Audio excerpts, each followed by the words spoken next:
like a lot of other small farms, the families kind of dispersed to different places in the country, and I'm kind of the one that they left to kind of deal with things. And it's something I do, it's a passion I have, but it's certainly not as profitable as it could be. I don't want to reiterate your points, but some of the things that we're doing on the farm now, like I said, you can't have just one stream of revenue. Because like you said, we have the crop fail, any number of things can happen. Farming is probably the biggest gamble out there. The cost of the inputs into production have skyrocketed. A lot of people don't realize when petroleum costs go up, and it costs more to fill up your tank, but people don't make the connection. Most of our fertilizers are petrol-based.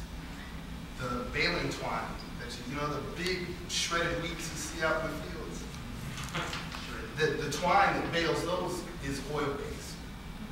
The oil, the lube, all the equipment, so on and so forth. So that hits farmers even more so than other segments of the business community. So what I decided to do was try and bring in as many streams of revenue to the farm as I could. But on the farm, we decided to introduce some new genetics into our cows. And I don't know if you're familiar with Kobe beef. They're really particular about calling anything not produced in Kobe, Japan, Kobe beef. So here in the U.S., it's called Wagyu.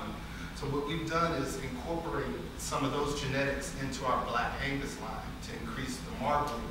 And in Japan, what they do is they feed, you may be familiar with this, but they feed them beer and give them massages and so on and so forth. So my thought was, why not take some of this spent brewer's grain from the brewery and feed it to the cows? And so we formed a partnership with them where once a week, twice a week, we go out and get that. And that adds value to our line of beef. And it also gives them free publicity and kind of closes the loop within the community as far as the money. We're also started doing aquaculture. We've begun to raise tilapia, channel catfish, and freshwater prawns. I never imagined I would be farming. I went to UH. My background is biochemistry and microbiology. It just kind of happened. I don't see very many people that look like me on 2 counts, big African-American farmers now, and as well as being my age, white, black, or otherwise. Some of the other things that we're doing, I partnered up with Professor Rao Midway at A&M, and we're growing a line of Indian staple crops to market to the Indian population here, because currently they don't really have much access to some of those vegetables, the bitter gourd, obi, Malabar spinach, things of that nature. They typically have to drive to Atlanta to procure that, or purchase it from someone that made the trip themselves. And actually, here in town, A&M has a fully functioning USDA certified processing facility with a full canning facility adjacent to it. The problem is, butchery is a dying art. There's no one working. Oh.